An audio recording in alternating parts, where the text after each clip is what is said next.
Nossas últimas 3 aulas foram sobre as vanguardas europeias. Estou propondo voltarmos agora ao Brasil e falarmos daquilo que no capítulo 18 está sendo chamado de arte brasileira além do academicismo.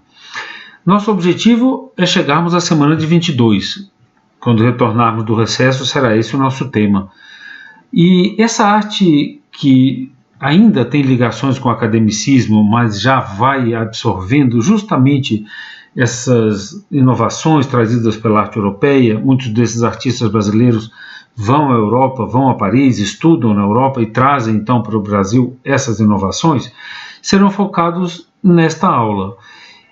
Se não estivéssemos falando desses artistas, fica um buraco, fica um hiato, que de algum modo não nos permite entender o sentido da semana de 22, que vai, por sua vez, já atualizar aquelas inovações trazidas pelas vanguardas que nós acabamos de ver, com o fauvismo, o cubismo, o futurismo e todos aqueles movimentos, o construtivismo.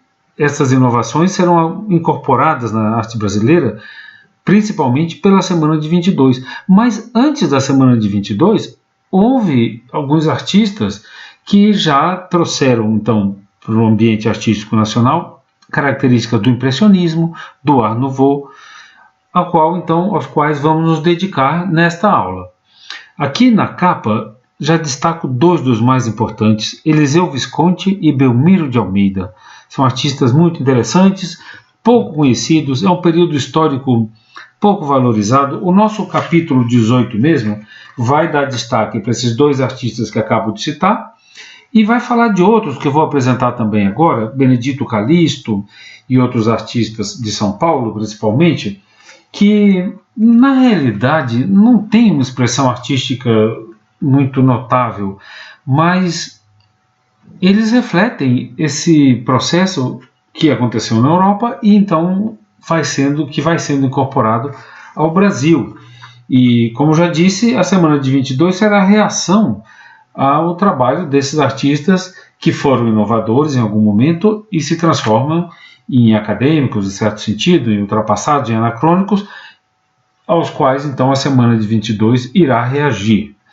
Esse capítulo, além desses artistas, ainda fala das novas tendências na arquitetura, do Art Nouveau no Brasil, da fotografia no Brasil e outras questões que eu tentarei ainda abordar antes da semana de 22, nem que seja numa pequena introdução à semana de 22, porque são aspectos que estão ficando para trás e não tivemos tempo de focá-los. Então vamos lá.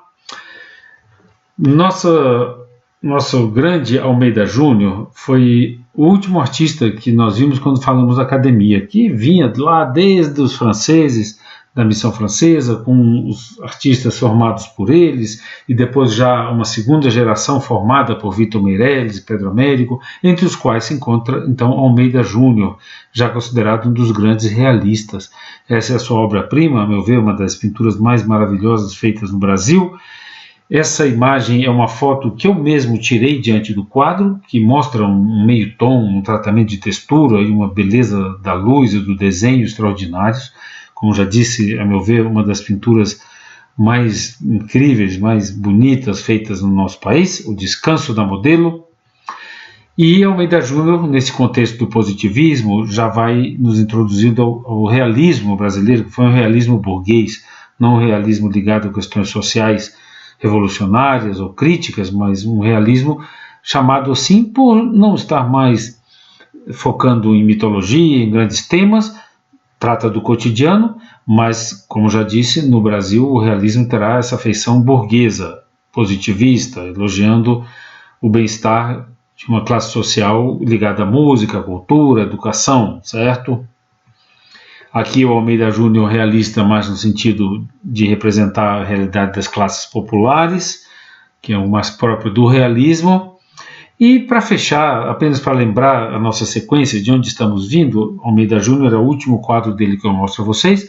Não sei se vocês lembram da história de Almeida Júnior, que é assassinado há poucos dias de findar o século XIX, iniciar o século XX, e esse quadro é um tanto premonitório, Saudade. Essa moça está vendo uma foto e coloquei esse fundo cinza nesse slide para de alguma forma já chamar a atenção para esse cinza aqui da janela, que a meu ver é uma das coisas mais fascinantes desse trabalho, além da obviedade da tristeza da figura vestida de preto e do ambiente precário dessa casa de interior. Esse cinza é a pura saudade, é um cinza abstrato, não é sequer um dia de chuva ou nuvens ou névoa, é a pura cor e sua expressão. Então, ainda de Almeida Júnior, um retrato de Belmiro de Almeida, que é o primeiro artista desses acadêmicos que já introduzem as novidades do impressionismo, do realismo e outras que veremos a seguir na pintura brasileira. Então, esse é um retrato de Almeida Júnior, retratando seu amigo Belmiro de Almeida, aqui com algum orientalismo, talvez, associado a certo simbolismo, por conta desse leque, né, e desse tratamento extremamente livre. Chegamos, então, Belmiro de Almeida, foto que eu mesmo tirei desse trabalho dele, feito aos 25 anos de idade. E a foto, o registro sempre perde um pouco da luminosidade e do contraste, mas é bem mais interessante do que qualquer reprodução que vocês vão encontrar na internet. É uma foto tirada diante do próprio quadro. É um retrato interessante, feito para a mãe. A gente pode imaginar o sentido que isso teve quando o artista fez, querendo entregar para a mãe uma lembrança, um registro, um retrato, mas tem uma beleza e uma fatura dourada, uma luminosidade e uma qualidade muito evidentes na sua execução. Estamos falando desse caminho em direção à modernidade, estamos no século XIX, 1883. Vamos lá, o slide então segue no AVA, vou ler apenas algumas questões.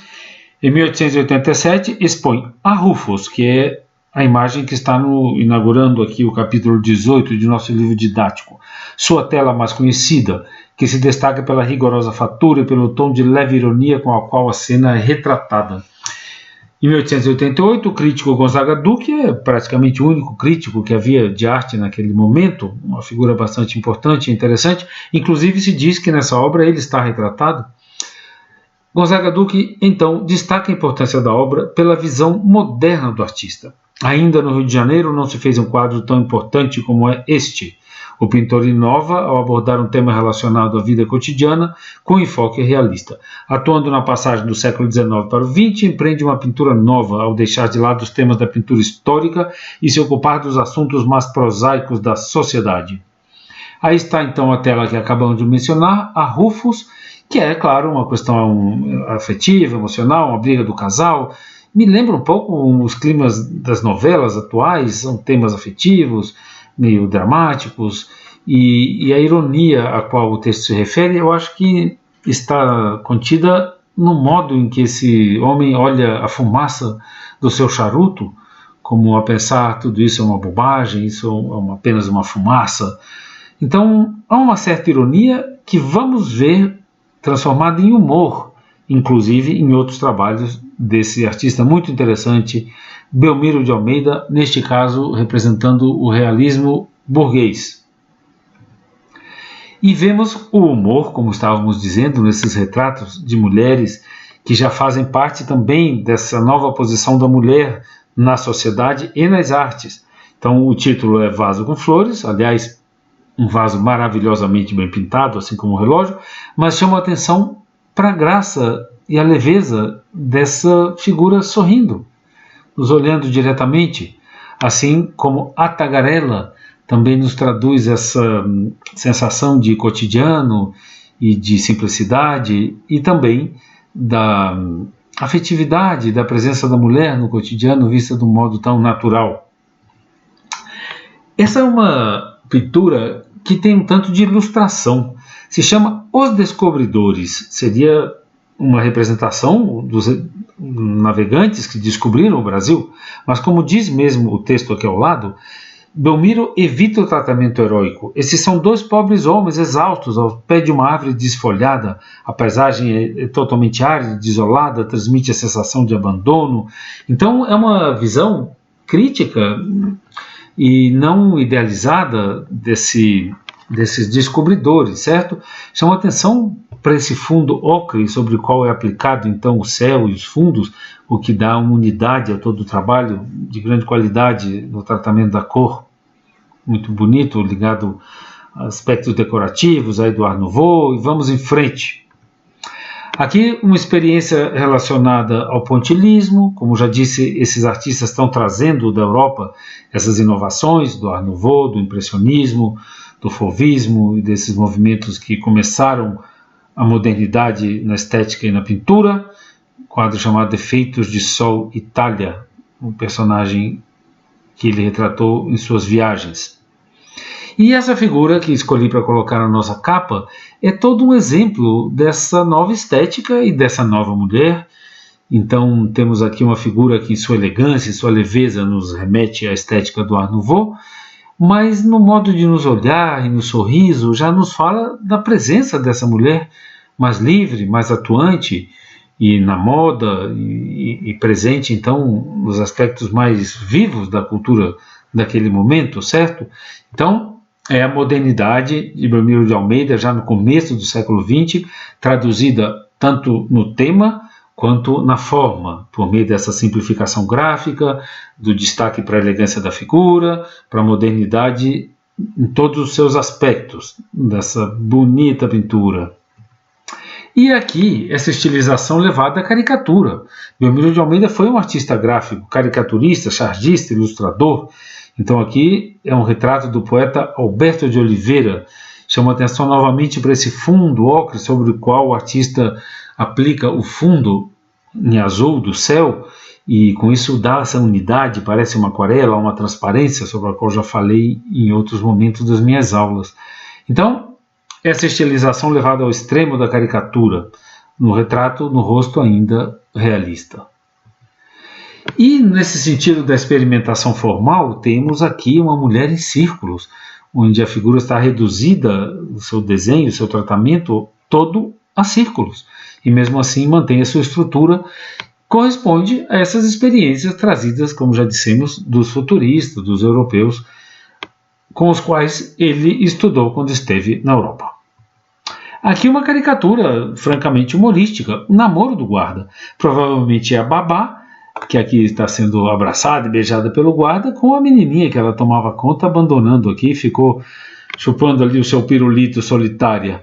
Então são aspectos sociais, já mencionei desde o A Rufus, aquela obra que vimos no início, que há um certo humor na atitude daquele homem olhando a fumaça do charuto, e aqui o humor escancarado do namoro do guarda. E esta pintura, cheguei a duvidar se mostrava ou não para vocês, pelo seu evidente apelo erótico, mas não deixa de ser, meus jovens, a questão da modernidade, incluindo não somente a sexualidade, mas também a questão racial. Então esse quadro no feminino, Manuela, em 1924, quis manter ele em minhas aulas por conta desse aspecto de modernidade ao aceitar o exagero, ao aceitar a sensualidade, ao aceitar o realismo, ao aceitar a questão de raça. Então isso já não tem mais nada a ver com romantismo, com neoclassicismo. Estamos construindo essa modernidade por mais bizarra que pareça. Vamos então para Eliseu Visconti, o outro artista que já citei, esses dois seriam os mais importantes. Vamos lá. Em 1890 entra no Ateliê Livre, grupo organizado em protesto ao ensino tradicional da Escola Imperial de Belas Artes, AIBA. No final do mesmo ano, com a proclamação da República, a direção da AIBA é modificada e passa a se chamar Escola Nacional de Belas Artes. Visconti volta a frequentar a instituição, ganha o prêmio de viagem ao exterior, é o primeiro aluno a recebê-lo. Vai a Paris, estuda então na Escola Nacional de Belas Artes da França, estuda artes decorativas numa escola técnica com um suíço que é um dos iniciadores, dos introdutores do Art Nouveau na França. E isso vai ser muito importante, porque ele volta ao Brasil e continua difundindo então os ofícios. Vamos ver trabalhos dele sobre vidro, em cerâmica e outros aspectos de arte aplicada, certo? Muito característico do Art Nouveau, a aula que estou devendo a vocês. Então, esse contato com artistas italianos, ele vai à Itália, especialmente Botticelli, e com o simbolismo vai se traduzir na sua pintura através da linearidade, como a obra chamada Juventude e a Dança das Oréades, que mostrarei em seguida, premiadas inclusive na Exposição Internacional de Paris, no começo do século. Então, ele, como já disse, vai incluir projetos de ferro, cerâmica, marchetaria, que é trabalho com madeira, vitrais, estamparia de tecidos e papel de parede. Vamos lá, vamos às obras. O texto segue para vocês no AVA com as referências e links. A caboclinha. Vemos aqui uma fatura bastante acadêmica, naturalista. O tema é realista, é uma caboclinha, uma moreninha, e já chama a atenção para o aspecto interessante do Eliseu Visconti. No final da vida ele vai pintar muitas crianças pobres em Santa Teresa, bairro onde morava, e ele tem também um aspecto de humor e de graça muito ligado ao espírito infantil. Então é interessante esses dois artistas da academia, né, mesmo introduzindo inovações além do neoclassicismo, do romantismo, do realismo, tem essa característica brasileira do humor, que já apontamos também em Almeida Júnior, quando pinta o descanso da modelo, como chamamos a atenção na época, não é o momento de glória da modelo, e sim o momento de descanso, onde ela está tocando piano e o pintor para fumar um cigarro e brinca com ela. Então, essa característica afetiva do brasileiro é algo que eu gostava muito de pontuar em sala de aula. O Brasil sempre foi considerado um país de cordialidade, de afeto, e de algum modo nessas pinturas essa característica está presente. Então vemos isso nessa criança, um pouco melancólica, sem camisa, há uma informalidade, há uma simplicidade, há um afeto, talvez assim podemos chamar. Mas Eliseu Visconti é um artista eclético, é a palavra correta tecnicamente, mas às vezes me dá a impressão também de estar perdido no meio das diferentes influências da época, momento de transição, final do século XIX, começo do século XX. Então vemos que faz um quadro realista com uma moreninha, caboclinha, mas faz aqui um Pedro Álvares Cabral guiado pela providência. Um quadro simbolista, como já disse o texto, inspirado na linearidade de um Botticelli, que, com suas figuras elegantes. Então, extremamente idealizado e artificial, talvez, na sua transposição de um fato histórico para uma cena com características mitológicas, onde a providência se transforma numa entidade segurando uma chama. Então, é a dificuldade de um bom artista no contexto das diferentes escolas e movimentos de sua época. Em algum momento é realista, em outro momento é simbolista, e em outro momento será impressionista. Então, é esse ecletismo desses artistas que estão nessas encruzilhadas, no caso de Eliseu Visconti, sempre com qualidade. Em qualquer uma dessas manifestações terá uma pintura bem feita, rica, com qualidade nas cores, no desenho. Então, famoso quadro dele também, O Mamoeiro, representando então essa busca da própria paisagem brasileira, característica do romantismo, com colorido, pincelada, técnica mais conectada ao impressionismo. Aqui estamos nessa encruzilhada.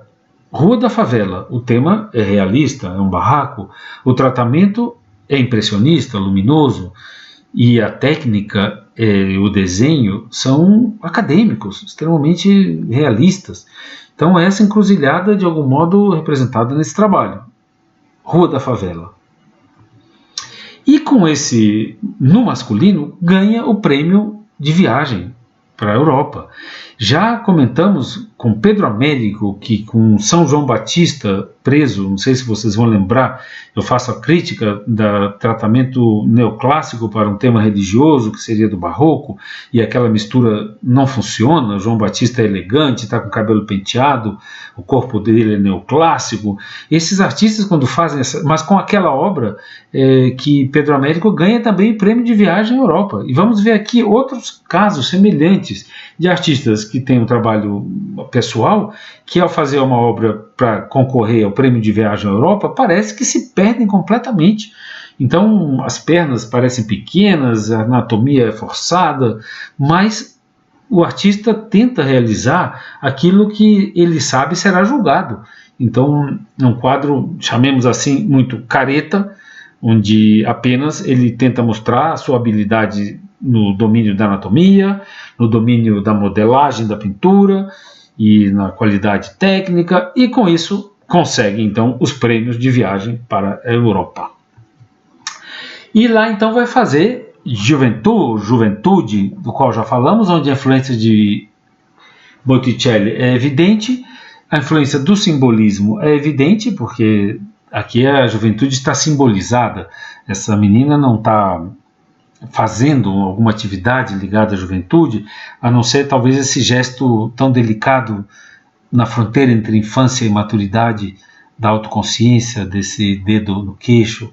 Então essas pombas aí também são muito simbólicas. Então é um quadro que junta características renascentistas e simbolistas no contexto da arte europeia daquele momento. Assim como a Dança das Oréades, que é um quadro que está no Museu Nacional de Belas Artes, assim como o Juventude, muito estranho, porque tem algo de Leonardo da Vinci, essas figuras tão delicadas que lembram novamente Botticelli. Então é um artista, como já disse, eclético, que suas fontes vão desde da Renascença até o simbolismo, passando pelo impressionismo, o realismo, e vamos ver essa variedade em várias de suas obras. Aqui um autorretrato muito expressionista até. Os expressionistas já estavam começando a despontar com seus predecessores, né? Ainda o movimento não estava formado, mas já tínhamos alguns artistas explorando essa característica mais trágica na pintura. E nesse autorretrato vemos essa intensidade e essa facilidade da fatura, né? Inacabada. É um dos autorretratos mais interessantes, a meu ver, de Visconti. Ele tem outros mais acadêmicos, mais presos. Esse, a meu ver, é o mais vivo e intenso. Para mim, posição pessoal, opinião pessoal, os quadros mais interessantes dele são os feitos na Europa, nos Jardins de Luxemburgo, em Paris. Tem uma vivacidade, uma espontaneidade, uma modernidade na luz, no tratamento, na figura das mulheres, já contemporâneo dos impressionistas, que já haviam trabalhado, né? A última exposição impressionista em 1886. Então, nesses quadros, essa modernidade já está plenamente incorporada nessa fatura solta, nessa captura da luminosidade, nessa despreocupação com o desenho, é tudo mancha, percebe? Então, a meu ver, essa série Jardins de Luxemburgo, de Eliseu Visconti, é onde ele está mais livre, mais solto, não preocupado com o tema, o simbolismo, mas grande pintor. Esse é o mais famoso deles, escolhi na capa, e está também em nosso livro, não, em nosso livro ele está citado no impressionismo, na pintura brasileira e há outras obras expostas. Mas essa é uma das obras dele mais famosas e chama atenção novamente para a presença da mulher, ao ar livre, dando de mamar. Tudo isso é muito moderno, é o começo do século XX. É a burguesia na Belle Époque, com todo o seu conforto e seu sucesso, característica do impressionismo em todo esse trabalho. E aqui teremos algumas referências então à arte aplicada. Estudo para tecido, estudo para vitral, selos postais, estudo para cerâmica. E ele recebe uma encomenda importante, e é uma obra que está até hoje exposta, o pano de boca do Teatro Municipal do Rio de Janeiro, a influência das artes sobre a civilização. É uma procissão que se dirige ao Portal da Vitória, lá no fundo, onde as artes desfilam a partir aqui da esquerda, com essas musas voando. E é um trabalho gigantesco, como podemos ver nessa foto, onde o artista está pintando ali solitário, esse enorme painel, vai para a França para executar essa obra. E quando volta ao Brasil, como já mencionei, vai retratar esse cotidiano das crianças, garotos da ladeira, em obras de extrema qualidade, incorporando todas essas inovações do impressionismo, do fauvismo, pintando com manchas, com cores muito vivas, e temas muito simpáticos, o dia a dia dessas crianças em cima dos muros. E vai retratar favelas, como esse pequeno quadro colocado aqui à esquerda. Isto é um resumo do resumo, são muitas obras de grande qualidade, Eliseu Visconti. Paisagista também, registrou diferentes aspectos da paisagem, com pinturas mais modernas, como esses arcos da Lapa, onde os próprios arcos sugerem uma construção mais abstrata, até pinturas mais figurativas, como esse morro à direita, acima, e diferentes aspectos. É um artista, como já disse, sempre de grande qualidade, mesmo com seu enorme ecletismo. Chegamos então ao fim da sua vida, quadro Ilusões Perdidas, onde esse bom humor se traduz nesse velho que parece ver saindo de sua paleta todo o universo da pintura. Ilusões perdidas, mas ele parece feliz diante desse sonho. E último autorretrato, já no ano da sua morte, coloco aqui duas versões. A versão da esquerda, com moldura, que desconfio seja mais próxima do original, e a versão da direita que encontramos em muitos arquivos na internet, com as cores mais claras e transparentes. Chama atenção novamente para o bom humor, a jovialidade de Eliseu Visconti, ligado sempre à infância, me parece, através dessa beleza traduzida aqui na paisagem e nesse autorretrato ao ar livre. Vamos em frente, com alguma pressa para terminar. Rodolfo Amoedo é um artista também interessante. Estudou com Victor Meirelles, que por sua vez estudou com os franceses da academia. É nomeado professor honorário, tem como alunos Eliseu Visconti e Cândido Portinari. Então vamos vendo essas gerações de artistas que nos vão formando os outros. Torna-se vice-diretor da academia, realiza trabalho de decoração no Palácio Itamaraty, no Supremo Tribunal Militar, no Rio de Janeiro, no Museu do Ipiranga, e por aí vai. Um dos introdutores das correntes artísticas que atualizaram a arte acadêmica, trazendo para o país um realismo burguês menos idealizado nos temas e no tratamento do que as correntes neoclássicas e românticas predominantes no Brasil até então. No entanto, é visto como um artista ambíguo, que ao mesmo tempo renova e faz a defesa intransigente dos velhos padrões. É o que eu estava dizendo, são artistas na encruzilhada. E este, então, é o trabalho que ele faz para receber o prêmio de viagem à Europa. E consegue o prêmio. Novamente vemos aqui esse artificialismo extremo, essa cena um pouco bizarra. É Abel dedicando o seu sacrifício a Deus, mas essas pernas são muito curtas, e a gente vê que ele tenta fazer uma diagonal do quadro saindo da perna embaixo à esquerda, até a mão muito elegante, no gesto, com o dedo mindinho retraído, né? E Caim lá no fundo amaldiçoando, muito artificial. O mesmo problema do São João Batista de Pedro Américo. Tema religioso, estética neoclássica, mistura não funciona, mas ganha os prêmios. Esse é um dos seus trabalhos mais conhecidos, Marabá. É um tema literário, é uma branca que é raptada pelos índios e então tem uma vida ligada a esses povos nativos brasileiros. E aqui é retratado então como uma branca, mas nua, no meio da natureza. Essa característica do desenho da cintura exagerado é uma coisa um pouco estranha, essas pernas, é uma anatomia um tanto forçada, que me faz preferir ao estudo acabado o esboço, o estudo apenas, estudo para Marabá. Essa mulher que nos olha e essa anatomia um pouco magra, um pouco pálida, um pouco violeta, tem uma sinceridade que escapa na obra terminada. Uma sensação de perigo, de ameaça, um estranhamento.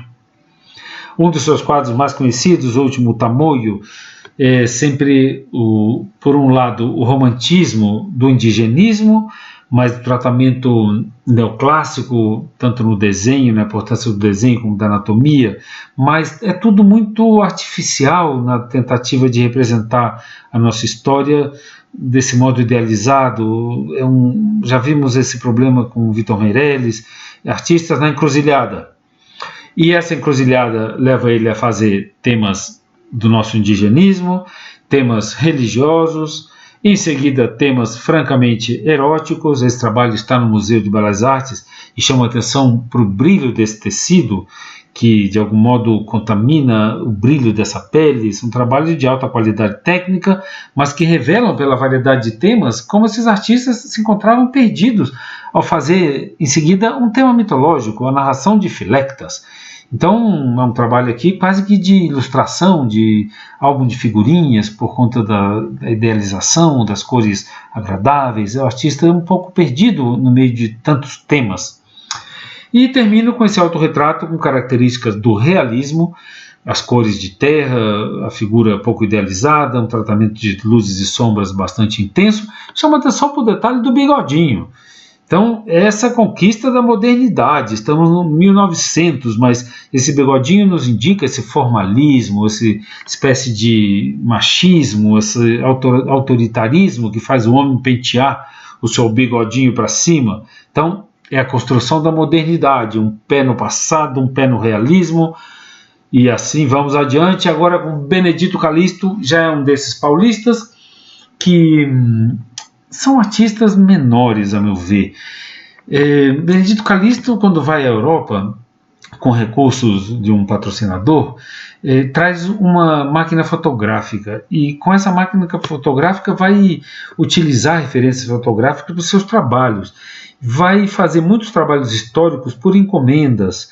Então, o seu trabalho terá essas características endurecidas pelo uso da fotografia e empobrecidas também pelo caráter de encomendas de fundações e características, então, muito presas a esse conteúdo histórico. Em termos artísticos, é uma arte funcional, com pouca identidade própria do artista, como vemos nesse retrato de um bandeirante Domingos Jorge Velho. É uma ilustração aqui do caráter do artista e da emoção e do sentido, da busca de sentido do artista. Não há nada, apenas descritivo. Entanto, aqui o mesmo problema, o poema de Anchieta é uma ilustração, né, sobre a solidão de Anchieta quando ficou presa com os tamoios escrevendo seu poema. Tudo muito artificial, talvez, pouca intensidade. Como também aqui, Rampa do Porto do Bispo em Santos. É um trabalho praticamente documental, tudo registrado com muita limpeza, mas onde está a emoção, onde está a expressão, onde está o artista? Aí está ele, num retrato, então, com esse bigode autoritário e elegante, viradinho para cima, no seu estúdio lotado de quadros, e chama atenção até para a assinatura, um tanto artificial. Ele escreve autorretrato, assinatura grande, a paleta ali cinza, também sem vida, e o próprio retrato, que parece um pouco desenho de história em quadrinho, percebe? Não tem uma intensidade, uma profundidade propriamente artística. É um artista de descrição, mais do que de expressão. George Green é um artista muito interessante, importantíssimo. Chegou ao Brasil já formado, ele era alemão, e chega ao Brasil e logo é contratado para dar aula na Escola de Belas Artes, mas leva os alunos a pintar ao ar livre, revoluciona o ensino de paisagem. Por conta disso é demitido da escola, mas leva o grupo com ele, o famoso grupo Green. Então, estou citando ele aqui, ele é um pouco anterior a esses artistas dos quais acabo de falar, mas está nesse contexto de tirar da arte o peso da tradição neoclássica e romântica e trazer, então, através da paisagem, do registro da vida cotidiana da nossa própria natureza, a modernidade para a arte brasileira. E aqui, então, alguns artistas do grupo Green, alta qualidade. Sempre falo para vocês, imaginem o que é ter um quadro desses em casa. E a gente sempre pensa na riqueza financeira, do valor do quadro, mas não é disso que eu estou falando. Estou falando da beleza de ter um quadro desses na parede de casa. E esse quadro está na parede da casa de alguém, coleção particular. É uma riqueza. Batista Castanheto é um dos artistas importantes do grupo Green, dedicado a marinhas. Não vou me deter aqui, senão não chegamos ao fim. Alguns trabalhos dele feitos na Europa, onde trabalhou na França, e são quadros de grande qualidade. Gosto muito do trabalho de Castanheto, de uma sinceridade na cor, no desenho, no modo como ele capta a atmosfera, dos grandes paisagistas brasileiros, extremamente revolucionário em sua época, pouco reconhecido, morre pobre, mas tem um trabalho de grande qualidade, sempre expressão pessoal e viva. Antônio Parreiras, vamos em frente, é outro que também trabalhou com George Green, mas se dedica também a quadros históricos, e aqui estão então as paisagens, algumas maravilhosas. O que ele tem de melhor, Parreiras, são suas paisagens, sempre de alta qualidade. Nos seus trabalhos de natureza histórica, ou narrativa, a meu ver, ele perde muita qualidade. Esse quadro, por exemplo, chama-se Vencido. É um artista, vemos a paleta que ele está segurando ali embaixo, no centro, como se tivesse sido vencido pelo amor. Acaba sendo um pouco história em quadrinho, narrativa conceitual, a pintura em si, como vemos nessa paisagem, desaparece quando o artista se preocupa apenas em contar uma historinha, como aqui em Iracema, chorando, também nosso indigenismo, triste, porque está chorando porque seu amor europeu está indo embora naquela vela branca lá longe. Tudo muito narrativo, histórico e sem intensidade artística propriamente. Assim como nesses quadros históricos, um tanto mentirosos, no sentido de que idealizam Morte de Estácio de Sá e Aventureiros e Invasores, que é um exemplo dessa idealização dos europeus ao virem ao Brasil e executarem o saque e a escravização dos índios, o saque das riquezas naturais, como nessa tela triste que faz parte da série Aventureiros e Invasores, mas é uma simples cena de escravização com erotismo apelativo e muito desagradável, de certo modo, e chama atenção para essa característica de ilustração. Hoje em dia temos quadrinhos, ilustração de HQs, que vão inclusive além nessa riqueza descritiva. E aqui vemos o tamanho do trabalho e a pose do artista. Essa pose, para mim, já de algum modo escancara essa artificialidade do artista ao retratar a história desse modo tão idealizado e falso. Vamos fechando com Pedro Weingarten. É um artista muito interessante, filho de imigrantes alemães, vive num período de profundas transformações, se chocaram dois modelos diversos de civilização. Estamos falando dessa modernidade que vem rompendo com a tradição. Ele é um disciplinado seguidor dos princípios acadêmicos, mas não foi alheio ao mundo ao redor. Sua obra é vasta e polimorfa, trabalhando no Rio Grande do Sul. Então, seu estilo funde elementos neoclássicos, românticos, naturalistas e realistas. Sua contribuição mais notável talvez seja suas pinturas de inspiração regionalistas, retratando imigrantes e gaúchos em atividades típicas. Vamos a elas. Aqui está então um famoso ateliê onde vários dos estudantes brasileiros estudaram quando foram à Europa, Academia Julian, em sua simplicidade, nesse estrado aqui à direita, é onde a figura posava para os artistas então desenharem. Esses artistas estão copiando gestos que ali estão no fundo. É um registro histórico interessante, assim como esse registro do próprio ateliê dele.